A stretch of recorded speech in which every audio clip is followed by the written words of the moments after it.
पाहता होईन नाही एवढ्यात नाही 4,000 रुपये देईल तुम्हाला आता दिवाळीचे कपडे लत्ते दोघीच्या साड्या तुमचे ड्रेस आणि आपला रामूचा एखादा होऊन जाईल ना बरोबर अगय पगय देऊन दिले आता म्हणजे कमी पडायला नको 4,000 कव्हर करून टाका आता.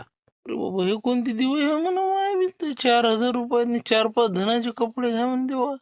अरे पण ते होणार नाही ना मामाजी. हो आता कसं आहे 4,000 रुपये म्हणलं म्हणजे एकट्याचा कोटही नाही आता माय समजा म्हणून तुमचे आता 10,000चे होईन तर मी काय करणार होते. PM किसानचे 6 आले होते 2,000चे आम्ही कपडे घेतले 4,000 तुम्ही करा. हो 6,000ची कळले तिकडे याच्या पड्याला मापाशी काही नाही. लय कमी होऊन राहिला 10 पर्यंत दिले असते तर अगय बगय झालं असतं. तर काका चंदन लावून राहिले का तुम्ही 10,000चे कपडे म्हणता दिवाळीले. तिकडे बियाण्याची सोय नाही मैराजन तुम्ही बोलून राहिले असं आहे तसं आहे. हे पहा म्हणलं 700-800चा मस्त रेडीमेड ड्रेस भेटते गाडीवर इकडे तिकडे पहा मग काय तर 1,000 रुपयात 2 ड्रेस त्या दिवशी ऐको ना मी मस्त आपले रेडीमेड ड्रेस घ्या 2 जण 1,000 रुपयात 2 आणि बायाला साड्या घेऊन घ्या 1,000 रुपयाच्या आणि पोराला घेऊन घ्या 1,000 रुपयाचं